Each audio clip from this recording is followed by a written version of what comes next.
Darul Hikmah presents Story Time. The Borrowed Book. Bismillahir Rahmanir Rahim.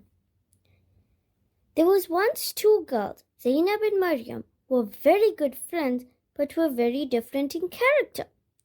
While Zainab was a very neat, punctual, and organized person, Maryam was just the opposite.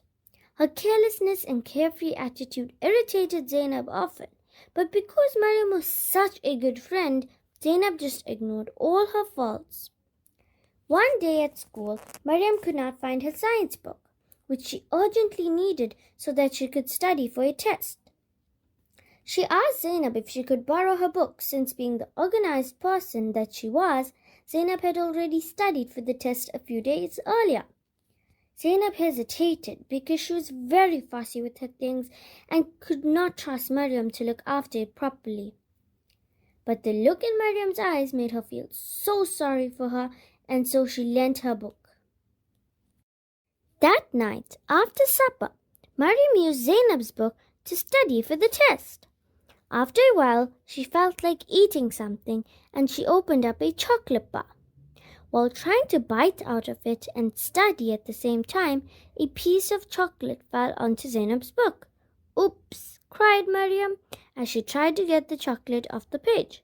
But rubbing only made it worse, and a little brown stain was left on the page. "It's not such a big mark," Maryam said to herself. "I'm sure Zainab won't mind." Maryam then continued studying, but after a while her eyes began to droop. She yawned and carried on studying, but soon she fell asleep and the book slipped from her hands and fell onto the floor. The next morning, she woke up late and was in such a hurry to get ready for school that she didn't notice Zainab's book on the floor beside her bed. It was only when she got to school and saw Zainab that she remembered about the book.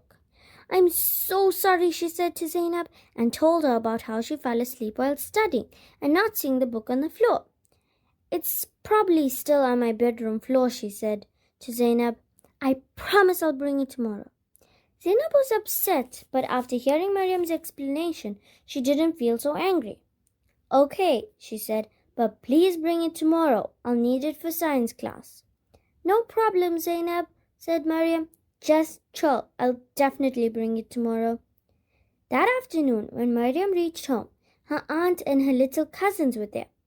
Her aunt gave her a small gift-wrapped package, and when she opened it, she shouted out in joy, "Whoopee! It's the new mystery book I've been dying to read. Thank you so much, Auntie Amina."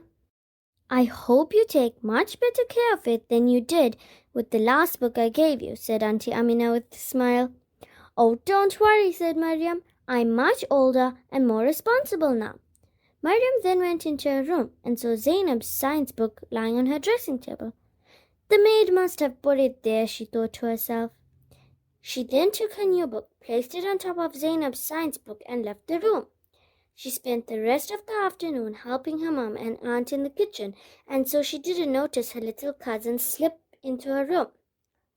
It was only when she heard the Asr Adhan and that she decided to go into her room to make wudu. But when she opened her room door, she saw her cousins inside and she screamed, "What are you all doing in my room?" Her cousins began to cry and her mother and aunt came rushing into the room. "Maryam shouted at us," they cried. "Why, Maryam? What happened?" asked her mom and her aunt together. Words would not come out of Maryam's mouth. She stood rooted onto the spot and pointed towards her dressing table as she struggled to speak. My books! They tore up my books," she said. "You shouldn't have left them lying around," said her mother. "You know that your little cousins get into everything." Maryam shook her head and sat on her bed, holding the two books torn in her hand. She turned to her mother, held up the torn gift from Auntie Amina, and said, "I've been waiting to read this book for months. Now I'll have to wait ages before I can read it."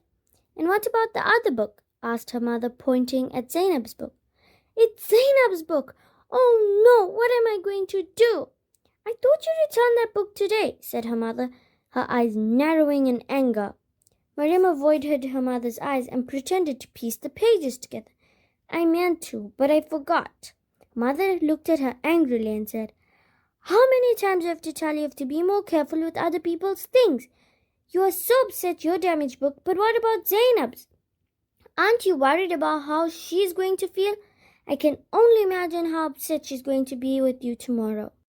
And she was.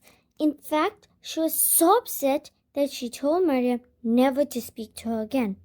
But Mariam begged and pleaded for forgiveness until finally Zainab turned to her and said, The only way I can forgive you is that if you rewrite my whole book in your neatest handwriting and give it to me tonight latest.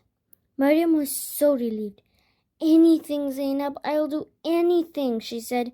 Just don't be angry with me, please. Oh, and one more thing, said Zainab. Don't ask to borrow anything of mine again, please. Mariam didn't like Zainab's rules, not one bit, and thought they were a bit harsh, but she agreed. I deserve it, she thought to herself. From this story, we learn that we all expect others to treat our possessions with care, so we must also take special care of other people's possessions and treat it better than we would treat our own. The end.